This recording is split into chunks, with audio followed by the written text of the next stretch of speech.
Hello les amis, j'espère que vous allez bien, c'est Armel. Alors, je reviens avec un petit message pour certains, ça sera un petit rappel.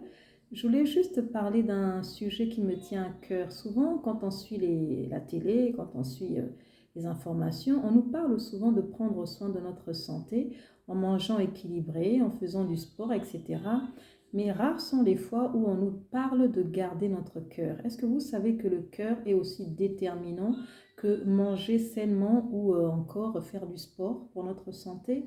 Il y a une citation biblique qui dit ceci: garde ton cœur plus que toute autre chose, car de ton cœur viennent les sources de la vie. Pourquoi il est important de garder son cœur? Il est important de garder notre cœur parce que le cœur est une porte d'accès à notre vie. Une porte d'accès qui va déterminer si on vivra bien ou si on vivra mal, tout simplement. Pourquoi?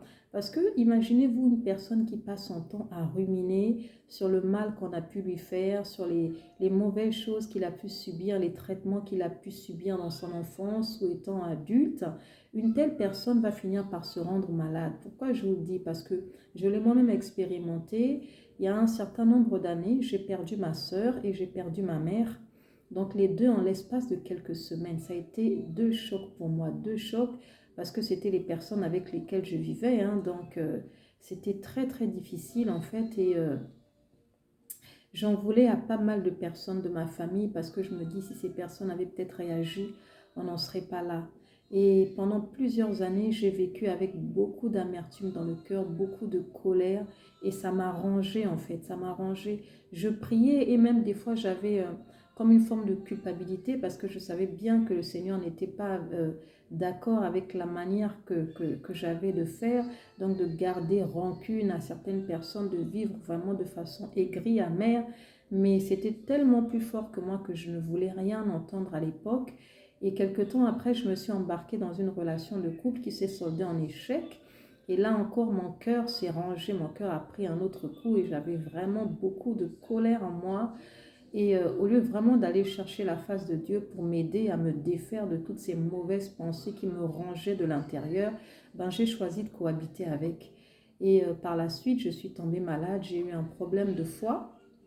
Et quand j'ai parlé avec des experts, avec des personnes qui s'y connaissaient un peu, ils m'ont dit que cette maladie pouvait effectivement être liée à des sentiments néfastes en fait. Donc c'est pour dire à quel point la mauvaise qualité de nos pensées peut influer sur notre santé. Donc on a tout intérêt à faire attention à ce qu'on laisse rentrer dans notre cœur. C'est vrai que des fois quand des personnes qu'on aime nous font du mal, c'est vraiment difficile de pardonner. On se dit mais comment on va faire pour y arriver?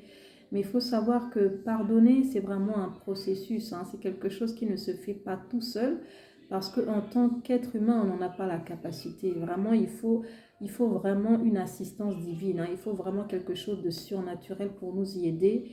Et ça, c'est vraiment là où Dieu entre, Dieu intervient. Donc, il faut vraiment, quand on est dans une situation où vraiment des gens qu'on aime nous ont blessés, nous ont fait du mal, vraiment nous réfugier entre les mains du Seigneur pour lui dire: Seigneur, aide-moi, je n'y arrive pas, c'est trop dur à porter, aide-moi à me défaire de cette amertume, de cette haine, de cette colère vis-à-vis de ces personnes-là. Aide-moi à leur pardonner parce que mes amis, décider, faire le choix de cohabiter avec l'amertume, avec la colère, avec le manque de pardon, ce sont des choses qui sont véritablement destructrices pour nous, pour notre âme et pour notre santé.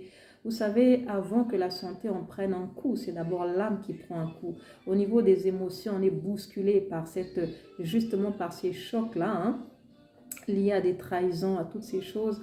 Et si on refuse vraiment de demander au Seigneur de mettre sa main pour nous guérir, ça risque de se répercuter sur notre santé, entraîner des maladies du foie, des maladies du cœur, parce que tellement de colère, ça peut entraîner aussi de l'hypertension et tout ça.